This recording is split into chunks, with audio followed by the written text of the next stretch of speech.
Before we dive in, I have some exciting news. I'm officially opening the doors for the May group of the Fertile PCOS Clinical Blueprint. I created this for the woman who is tired of the wait-and-see approach and is ready to actually build a real foundation for her fertility. We'll use my 3-phase plan to quiet those internal alarms and get your hormone signals working again.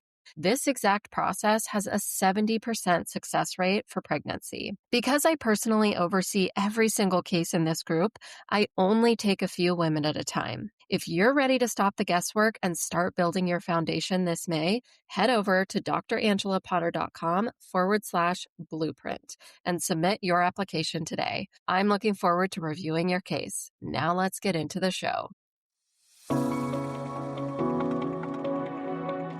Welcome to the PCOS Lab. I'm Dr. Angela Potter. If you're tired of Band-Aid solutions and being told your labs are fine when you don't feel fine, you're in the right place. We use clinical engineering to move your body out of survival mode and into the biological safety required for motherhood. Let's get to work on your breakthrough. It's 11 p.m.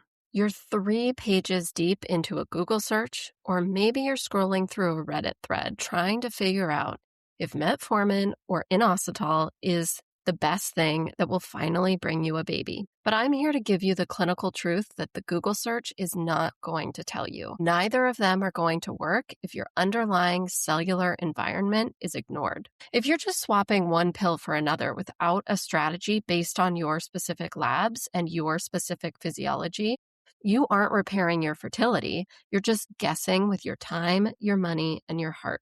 And frankly, you deserve better than a guessing game. I'm Dr. Angela Potter, and welcome to the lab. Today, we are going to stop the pill spiral. I'm going to show you why the metformin versus inositol question is actually the most common wrong question to ask. And I'm going to pull back the curtain on what a true high-level question is to get the results you're looking for. But before we dive into that, I have a question for you. Are you tired of being your own doctor? Because if you're ready to move from being in research mode and you want action mode that's specifically based on your physiology, I invite you to book a free PCOS fertility audit. And you can find that link right down in my show notes. We're going to stop the trial and error together and start building your 90-day blueprint. So let's dive in. Inositol, it is perhaps the most talked about supplement in the world of PCOS. There is excellent research behind it showing that it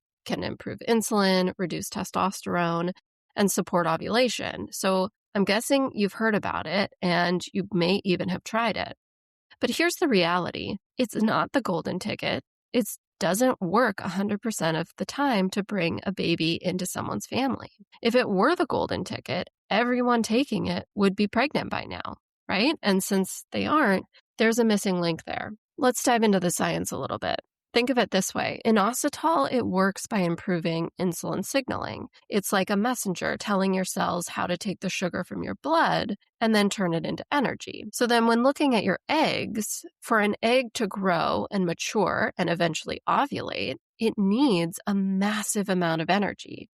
And inositol, what it does is it helps to unlock the door to the cell, to the egg cell, so that the energy can get inside. Because without that energy, the egg just stays stalled and it's never going to have the energy it needs to ovulate. Of course, you need that, right? You need that key, that inositol, to unlock the door to your eggs so they can have the energy. And it sounds great and something that you need when you have PCOS because insulin issues, they are one of the top causes of stalled ovulation. But here is where the expert protocol comes in.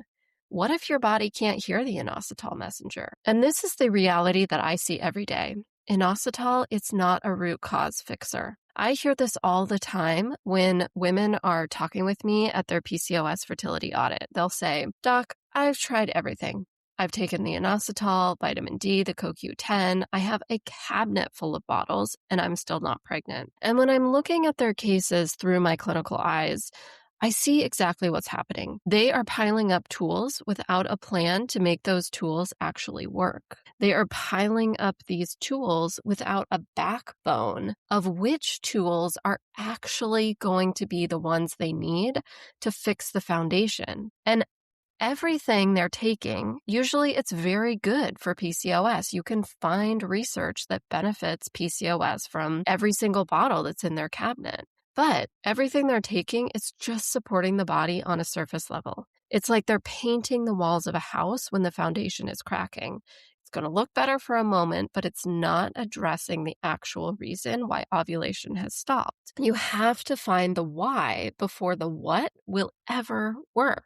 So, for example, if your gut health is compromised, meaning your digestion isn't working perfectly, maybe you have symptoms even, gas, bloating, you might not even be absorbing that inositol supplement that you're paying for. It's just passing right through you. And your root cause might be an inflamed gut that is blocking your nutrients from reaching your bloodstream. So do you see how that works? So whether it's the inositol that you're taking or the metformin or the foods that you're eating, fundamentally, it's about your gut health, and that is blocking and keeping your ovulation stalled.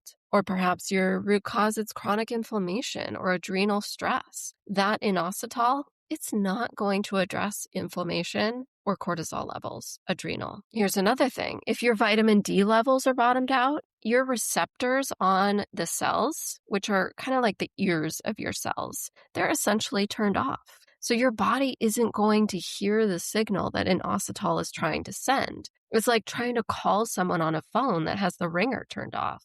The message is there, the inositol is calling, but no one is picking up on the other end because the hardware is broken. So when I'm working with people in my fertility blueprint, I don't guess. I am going to find out what the hurdle is. Maybe it's the gut, maybe it's your adrenals or a specific inflammatory trigger. And I take care of those foundation issues first. And what happens is that you clear the path. So when you do start using a tool like inositol, your body is actually capable of using it. You have to give your body that green light of biological safety before it will allow that inositol to trigger ovulation. But is this just true for supplements? Because inositol isn't the only tool we're talking about here. It's not the only tool that doctors reach for. What about medications? Because often the conversation, it starts with a prescription instead of a supplement, doesn't it? So let's talk about metformin. Metformin, it in the past was the absolute go-to for helping women with PCOS, and it was considered the gold standard. But overall, it is being used less and less, and it's being replaced by ovulation medications. Here, fundamentally, is the clinical truth. There is never going to be one pill that treats every part of PCOS. This is essentially the heart of why we're talking today. Getting pregnant, it isn't just about lowering a lab number on a page. It's about creating biological safety. And your brain, it is constantly scanning your body to see if it's a safe time to grow a baby. If your body feels stressed or depleted, or there is inflammatory static going on, your brain will simply refuse to give the green light to ovulation. And metformin, yes, it helps lower insulin levels, which again are important for PCOS. We know that elevated insulin contributes to more testosterone, shutting down ovulation. That process is very clear. But metformin focuses on that one process alone. And your PCOS, it does not fit into a box. Metformin can't support all that stress, all that adrenal fatigue that your body is experiencing. You can take all the metformin your doctor prescribes, but if your cortisol, that main stress hormone, is constantly elevated, your body is not going to ovulate. Metformin does nothing to help with that adrenal strain or that fight or flight mode your body could very well be stuck in. And to your brain, that high cortisol looks like a crisis, and it's going to prioritize your survival over your fertility every single time. So even if metformin is working on lowering insulin levels, if your cortisol is screaming this high stress, this alert to your brain, that ovulation signal is going to continue to be down. There's also a nutrient gap with metformin that people rarely talk about. Did you know that metformin can actually deplete your body of B12? Vitamin B12, it's essential for your energy and for healthy egg development. So while metformin is going to help your blood sugar and that insulin picture, it could very well be draining one of the very nutrients that your eggs need to be high quality in order to ovulate. And then let's talk about this inflammatory static. So again, if you're taking metformin or inositol for that matter, if you have elevated thyroid antibodies, they're going to act like static on a radio station. They are going to keep your brain from clearly talking to your ovaries. Even if your blood sugar looks better on paper because of the medication or the inositol, that communication line between your brain and your ovaries is still broken. And that metformin or that inositol, they're just going to be Band-Aid solutions on this much larger scale. So I know that it can feel really frustrating to realize that these magic bullet types of pills can have limits, right? Because so often there's information out there like metformin's going to be the trick, inositol is going to be the trick. Which one is best for you? But understanding this inherent truth that it's not just about one pill, this is actually going to allow you to take back your power for your health. It means that you aren't broken. It just means that the plan was too small. Because inositol and metformin, they are both tools. They are not a plan in of themselves. And if they are a plan, they are not a full plan. Think of them like a hammer and a screwdriver.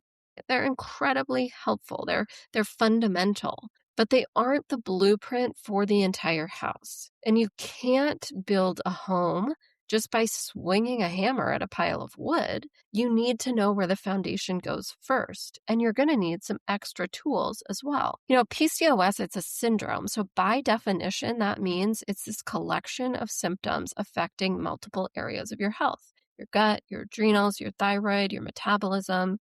And because so many systems create fertility struggles with PCOS, we have to use this whole body view to support it. But here is the most important thing I want you to walk away with today. Your body is not broken. It is actually incredibly smart. It is simply responding to the environment that it's in. If your gut is inflamed or your stress hormones are high, your body is staying in protection mode, and it's waiting for that signal that is safe to move into procreation mode. And when we look at this larger picture, addressing your gut health so you can actually absorb your nutrients, calming your adrenal system so that your brain feels safe enough to ovulate, that is when the tools like inositol and metformin, when they actually start to work. That's when you're not just treating a symptom or chasing a lab value. You're engineering an environment where a pregnancy can actually thrive. Your body, it has the power to change. It has the ability to regulate blood sugar, to lower testosterone, and to release a healthy egg. It just needs the right blueprint to show it how. So step away from the question of, is metformin or inositol better for my picture? And step into the question of, what is fundamentally the reason why my insulin is high? What is the cause of why my body isn't able to ovulate? When you are able to switch and start asking those questions, that is when you get a clear path forward and your body is able to start switching into biological safety and turning on the green light for ovulation. You are the architect of your body, and with the right plan, your body knows exactly what to do next. I'm Dr. Angela Potter. Thanks for joining me in the lab today. I'll see you in the next episode.